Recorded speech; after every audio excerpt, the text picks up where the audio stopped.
Shalom, berjumpa kembali pada kesempatan kali ini. Kita akan meneruskan pembahasan dengan seri berjudul Ditanam Bukan Dikubur. Ini adalah part yang ketiga. Kita sudah membahas di awal bagaimana ketika kita sedang ditanam, apa yang harus kita lakukan. Kita belajar tentang buah. Dan di bagian yang ketiga, ini tetap diambil dari Mazmur pasalnya yang pertama, ayat yang ketiga. Saya bacakan sekali lagi. Ia seperti pohon yang ditanam di tepi aliran air, yang menghasilkan buahnya pada musimnya. Nah, ini yang kita mau bahas sekarang. Dan yang tidak layu daunnya, apa saja yang diperbuatnya berhasil. Oke, bagian yang ketiga ini kita akan membahas tentang daunnya itu tidak akan layu. Daunnya tidak akan layu. Nah, daun ini bicara soal mahkota daripada sebuah pohon. Nah, sebuah pohon itu kalau misalnya saudara lihat dari jauh ya, saudara akan selalu mengagumi daunnya. Dan biasanya kita tidak akan melihat ada buah di dalamnya karena daun yang rindang kadang-kadang kalau di berbagai negara itu bisa berganti warna bahkan. Dan itu yang menarik perhatian banyak orang ya. Itu seperti mahkota daripada pohon. Makanya kenapa ketika ada sebuah peristiwa di mana Yesus menemui pohon ara ya, dan ketika dia temui pohon ara itu daunnya rindang ya, dan kelihatannya memang sangat baik, tetapi nggak ada buahnya, saudara. Dan ketika saat itu, kalau saudara ingat cerita itu, pohon itu dikutuk. Dan itu sebenarnya melambangkan, daun pohon ara itu melambangkan sebuah kemunafikan. Ya, kenapa? Karena memang itu karakter pohon ara. Dia akan selalu berbuah sebelum dia berdaun. Jadi ketika Yesus mendapatkan pohon itu sudah penuh dengan daun, sudah rindang dengan daun, sudah indah kelihatan dari luar, ya harusnya sudah ada buahnya di dalamnya. Karena dia berbuah dulu baru berdaun. Tetapi tidak didapati buahnya, makanya dikutuk. Itu adalah lambang daripada kemunafikan. Ya, seperti manusia pertama kali jatuh dalam dosa juga seperti itu. Manusia menutupi kemaluannya dengan daun pohon ara. Nah, saudara, ini adalah lambang daripada sebuah keindahan, lambang daripada sebuah semangat dalam kehidupan, lambang daripada sebuah motivasi atau iman seseorang atau pengharapan yang dimiliki seseorang. Jadi ketika melewati proses yang ditanam ini, ketika kita tidak mencabut diri kita tetap mau ditanam sama Tuhan, dan kita mengerti tentang prinsip itu bahwa saya ini akan menumbuhkan tunas, dan saya ini akan ditumbuhkan sama Tuhan sendiri, saya akan menghasilkan buah yang memberkati banyak orang, dan akhirnya saya juga mendapati diri saya daunnya tidak akan layu, daunnya tidak layu, semangat hidupnya tidak layu. Saya bisa berikan sedikit kesaksian tentang apa yang saya lewati tahun lalu ketika saya sedang sakit. Saya dihampiri oleh seorang hamba Tuhan, dan rekan baik saya ini datang ke kamar saya, dan yang tadinya dia memang dikirim sama Tuhan untuk mendoakan saya. Di ujung daripada pembicaraan kami selama kira-kira 1 sampai 1,5 jam, ya dia katakan bahwa wow, saya melihat semangatmu yang luar biasa. Saya melihat semangatmu walaupun kau sudah divonis sama dokter, tapi aku melihat semangat yang luar biasa. Dan aku mau bagikan kepada jemaatku bahwa ada sosok pribadi yang mempunyai iman seperti kamu. Dia katakan itu kepada saya. Dan itu yang saya maksudkan. Daunnya tidak layu. Walaupun melewati proses kehidupan, kita masih bisa tersenyum, kita masih bisa terlihat ada semangat, kita masih bisa terlihat bahwa saya punya optimisme bahwa segala sesuatunya akan indah pada waktunya. Ya, itu yang dinamakan pengharapan yang tidak pernah mengecewakan di dalam Tuhan. Nah, itu yang dikatakan bahwa daunnya tidak akan layu. Saudara, kalau kita bicara soal manusia mahkotanya adalah rambut. Saya nggak ada rambutnya. Ini selingan aja ya, saudara ya. Ada satu ayat, sebenarnya ada 3 ayat yang saya dapatkan, dan mungkin ada ayat-ayat yang lain lagi yang sebenarnya tidak ada hubungannya sama saya ya. Matius 10 ayat 30, coba kita baca dulu ya. Dan kamu, rambut kepalamu pun terhitung semuanya. Saya nggak ada rambutnya, jadi nggak bisa dihitung ya. Lukas 12 ayat 7, bahkan rambut kepalamu pun terhitung semuanya. Karena itu jangan takut, karena kamu lebih berharga daripada banyak burung pipit. Saya nggak punya rambut. Lukas 21 ayat 18. Tetapi tidak sehelai pun dari rambut kepalamu akan hilang. Udah hilang semua. Selingan aja, oke? Saya mau bagikan ini kepada saudara supaya saudara tetap semangat. dan saudara tetap berjalan di dalam kehendak Tuhan, tidak mencabut diri saudara dari proses yang ditanam itu. Saudara, ketika saudara lakukan ini, nanti saudara akan dapatkan bahwa kehidupan saudara akan betul-betul berhasil di dalam Tuhan. Apapun yang saudara lakukan akan betul-betul membawa kemuliaan bagi nama Tuhan. Ya, saudara, di Mazmur 46 ayatnya yang ke-10 mengatakan, diamlah dan ketahuilah bahwa akulah Allah. Aku ditinggikan di antara bangsa-bangsa, ditinggikan di bumi, saudara. Ya, be still and know that I am God. Be still and know that I am God. Saudara, apapun yang saudara sedang lewati pada saat ini, saya percaya semangat saudara terus akan berkobar-kobar untuk Tuhan. Saudara tetap optimis, saudara tetap ada di dalam pengharapan yang tidak pernah mengecewakan itu. Dan saya percaya orang-orang justru akan menilai saudara bahwa wow, semangatmu tidak pudar, daunmu tidak layu. Semangatmu luar biasa. Be still and know that He is God.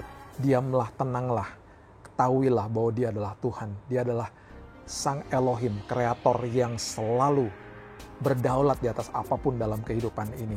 Saudara, ketika kita melewati hal-hal seperti ini, kita harus mengingat cerita tentang Sadrak, Mesak, dan Abednego yang mempunyai prinsip seperti ini. Mereka mau dijebloskan ke dalam tungku api kalau mereka tidak menyembah dewa yang didirikan oleh atau patung yang didirikan oleh Raja Nebukadnezar yang diminta pada saat itu untuk disembah oleh semua orang. Ya, Daniel 3 ayat 16 mengatakan, lalu Sadrak, Mesak, Abednego menjawab Raja Nebukadnezar, tidak ada gunanya kami memberi jawab kepada tuanku dalam hal ini. Dalam bahasa Inggris dikatakan, Sadrak, Mesak, and Abednego replied, "Oh Nebukadnezar, we do not need to defend ourselves before you." Dengan kata lain, kami tidak usah mempertahankan diri kami. Kami tidak usah membela diri kami. We do not need to defend ourselves. Karena kami tahu siapa yang ada di belakang kami. Karena kami tahu siapa yang membela kami. Saya tahu dalam kondisi seperti ini banyak di antara kita yang dalam kondisi yang sangat sulit, ya, kehilangan pekerjaan atau income yang berkurang dan lain sebagainya. Tapi saya mau ingatkan kita semuanya bahwa we do not need to defend ourselves. Kita tidak usah membela diri kita sendiri, kita tidak usah mempertahankan apapun, karena kita harus tahu bahwa Tuhan yang ada di pihak kita itu yang membela kita, yang menolong kita tepat pada waktunya. Saudara, kalau saat-saat ini saudara suka menonton The Last Dance, ini adalah dokumenter tentang Michael Jordan yang sedang ditayangkan di beberapa media, ya. Saudara bisa melihat dan bisa mempelajari kalau saudara suka basket, ya. Waktu saat itu ada pemain yang sangat luar biasa hebatnya di zaman tahun 90-an, dinasti Chicago Bulls, ya. Tim ini sampai memenangkan 6 kali NBA titles pada saat itu. Dan sering kali teman-temannya di satu timnya, ya, dengan gagah perkasa, dengan begitu percaya dirinya, mereka justru suka mencibir lawan mainnya karena mereka tahu siapa yang ada di dalam tim mereka. Mereka mempunyai seorang superstar, seorang yang paling jago, paling hebat dalam era itu. Dan mereka tahu siapa yang backup mereka, siapa yang bisa menolong mereka dalam kondisi atau saat-saat yang sulit. Ya, kita memiliki Tuhan kita yang jauh lebih hebat dari siapapun. Dia adalah Elohim, kreator daripada bumi dan langit ini. Dan tidak usah takut, saudara, tetap semangat, tetap pertahankan daun itu supaya tidak layu.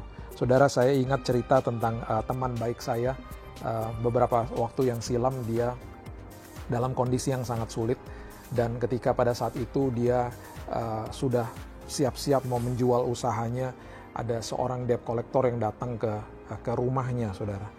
Karena mobil niaganya, mobil usahanya itu yang tinggal 2 bulan lagi kreditnya itu tidak bisa dibayar.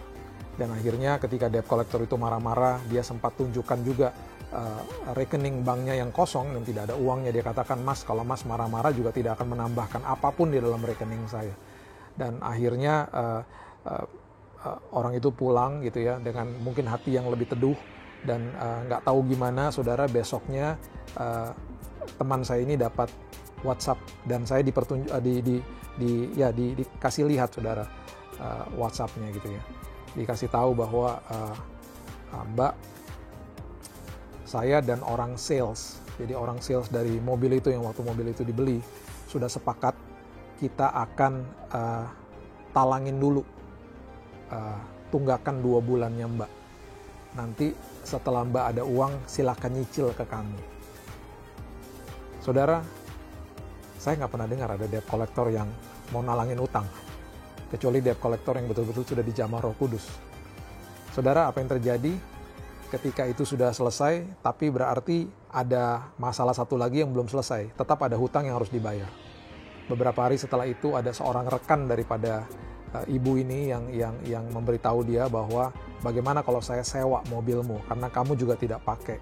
Saya sewa mobilmu, nanti saya bayar di muka ya, uang DP-nya dan lain sebagainya. Dan akhirnya uang itu ketika dibayarkan bisa membayar tunggakan 2 bulan itu, saudara. Jadi di akhir daripada cerita itu, mobilnya lunas dibayar, dan Tuhan mengirimkan orang-orang yang tepat. Tuhan mengirimkan kesempatan atau menyediakan kesempatan yang tepat bagi ibu itu. Prinsipnya hanya satu yang saya sudah bagikan di khotbah-khotbah saya. Dia tidak pernah bergantung sama manusia. Dia tidak angkat telepon untuk bergantung sama manusia. Dia tahu siapa yang membela dia. Dan tepat pada waktunya Tuhan membela dia. Saudara, kalau pada saat ini sedang ada dalam kondisi yang sangat sulit, jangan angkat telepon cari manusia, minta pertolongan manusia. Berdoa kepada Tuhan. Minta pertolongan Tuhan. Saya begitu percaya dia selalu menyediakan tepat pada waktunya. Dia suka ketika saudara sudah dalam kondisi yang tidak bisa apa-apa lagi. Disitulah tangannya akan turun dan menolong saudara. Selama saudara masih berusaha dengan kekuatan sendiri, saudara tidak akan lihat pertolongan dia. Tapi ketika saudara mengatakan aku berserah Tuhan, saudara akan lihat pertolongan dia yang gagah perkasa, yang luar biasa dan selalu on time, selalu tepat waktu.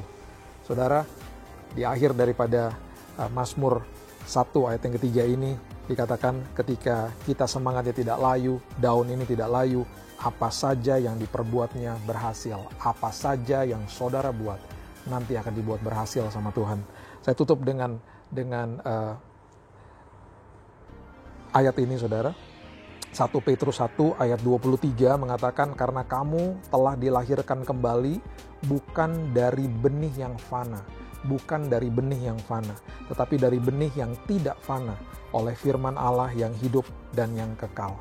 Saudara sudah dilahirkan dari benih yang tidak fana. Ya, ikuti kembali dari part 1, part 2 dan part 3 ini supaya saudara makin mengerti tentang prinsip ditanam bukan dikubur. Saudara sedang ditanam, sedang diproses, akar saudara sedang merambah ke bawah, itu berarti karakter saudara sedang ditumbuhkan menjadi luar biasa di dalam Tuhan, dan nanti ketika tumbuh tunas muda, tumbuh daunnya, ada buah yang luar biasa dan lain sebagainya, semuanya untuk jadi berkat, bukan sekedar untuk saudara tapi untuk banyak orang. Shalom dan Tuhan Yesus memberkati.